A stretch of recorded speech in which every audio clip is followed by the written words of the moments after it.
The number one tax mistake real estate owners make is assuming real estate automatically gives them a tax advantage.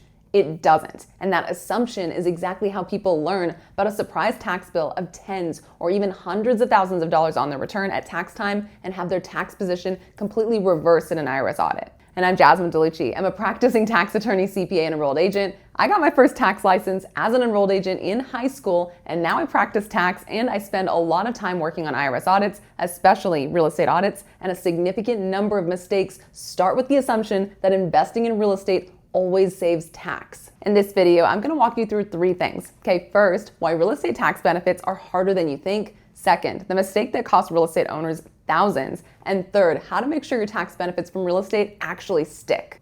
Before we talk about mistakes, you need to understand why real estate tax benefits are harder than you think. Because under the tax code, real estate starts from a no, not a yes. Most real estate tax losses come from depreciation, which means they're usually paper losses. But Congress doesn't like most people using paper losses to offset wage or business income, so they created the passive activity loss rules under IRC 469. Under 469, rental real estate is presumed passive by default. Okay, we call that per se passive. This means that real estate is given intentionally adverse tax treatment compared to all other kinds of businesses. It's essentially Congress coming in and saying we are going to create a higher threshold and a harder burden to meet to prove that you are in the business of real estate more so than any other business. When an activity is passive, it means the losses from the activity cannot offset active income. Then the burden is on you to prove an exception applies that can convert your passive activity to a non-passive one, or show that your activity is not a rental activity that is subject to the limitations, and that is why real estate starts from the position of a no in the tax code. In the 80s and before, high-income professionals used real estate as a tax shelter. Okay, no surprise there. Congress then intentionally stepped in and intended to shut that down by making real estate passive under the default rules under 469, allowing only a narrow exception later for taxpayers in the business of real estate and tightening substantiation and documentation standards. So today, real estate actually has more compliance hurdles than most operating businesses, okay, not fewer. If anything, the tax law treats real estate more skeptically than most people realize. So now that you understand why the IRS starts from a no, let's talk about the mistake that actually costs people thousands of dollars of real money. Okay, here's where real estate investors get themselves into trouble. The number one mistake is assuming the tax benefits exist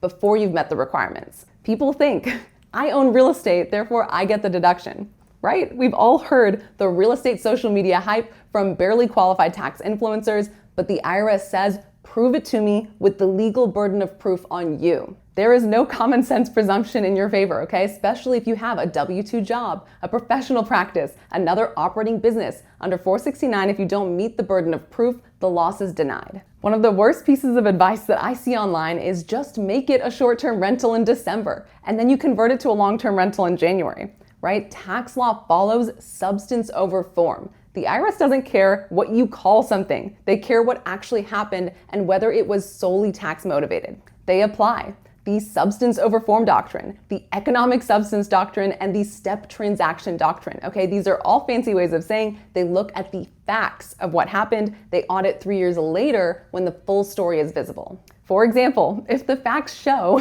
that there was no real short-term rental business and you just intended to have a long-term rental the entire time, the entire tax position can get reversed. Okay, all of these doctrines essentially allow the IRS and tax court to look to the actual substance, even if you followed the legal steps to get there. Okay, if those legal steps really just show tax manipulation was the core purpose or a lack of business purpose, the IRS can and does reverse your tax position for you. A couple of responses that I hear from people, right? They'll say, I'll just tell the IRS that my tax strategist recommended it. I want to be clear. You should never make that argument. Never, okay? While this may make you feel better that it's not your fault, the IRS doesn't care whose fault it is, okay? They just care whether the tax position is correct, and this argument reinforces that the transaction was undertaken solely for tax purposes, which gives the IRS a valid basis to collapse it, so you just dug your own grave. I also hear, I'll just say I thought it was a great short-term rental, but realized it wasn't after about 30 days of renting it to family and friends. You can say that, but the IRS isn't required to believe it. Okay, that explanation effectively concedes two things. Okay, first, that no meaningful market research was conducted before the purchase, and second, that you gave up on the business after minimal effort. Remember, you are taking the tax position that you opened and operated a business. Okay, most business owners do not invest hundreds of thousands of dollars without advanced research and then abandon the venture within 30 days. Then, if you top that off with the fact that you have a great education or experience, or maybe you even run another successful business, your story loses all credibility and appears to be far more consistent with a transaction entered into solely for tax purposes, giving the IRS grounds to collapse the transaction. So, not realizing that the IRS will place the burden of proof on you and see the whole story, not just the tax position from an isolated year, is a mistake I see almost every single time, and it makes for a very difficult uphill battle in an IRS audit. So if this is what not to do, let's talk about what the law actually requires if you want the real estate tax benefits to stick. There are only two ways out of the passive loss rules. Okay, path one is real estate professional status. This means you are taking the tax position that you were in the active trade or business of real estate, and it's defined under IRC 469C7. You must spend more than 750 hours in real estate trades or businesses, spend more time in real estate than any other activity, and materially participate in the activity with the loss to get the tax benefit. This is intentionally difficult to meet. Remember, Congress was trying to prevent a lot of people from taking advantage of the paper losses from depreciation for investing in real estate. Path 2 is a short-term rental exception. Short-term rentals can fall outside the default passive presumption for rentals under 469, but only if the property is truly placed in service as an active business, the average stay meets statutory thresholds of an average stay of 7 days or less, or an average stay of 30 days or less with significant services provided, and material participation is substantial and well documented under the regulations. And labeling something short-term rental is not enough, right? The facts have to support it. Once you've clearly met one of those exceptions, only then should you generally consider a cost segregation, which is an engineering study to accelerate depreciation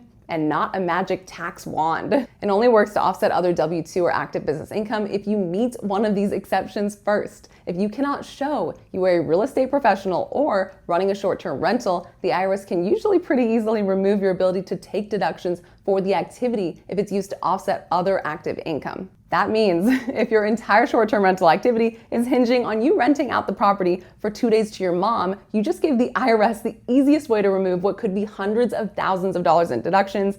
Big deductions with weak facts and weak documentation are an audit minefield. So, bottom line, real estate tax benefits exist, but only if you can prove you meet the very strict requirements under the law. If you don't, the IRS can easily reverse your tax position plus penalties and interest because you have the burden of proof, not them. And if you want actual tax law explained by a tax attorney who deals with these audits in real life, subscribe. And if there's another real estate tax myth you want broken down next, let me know in the comments.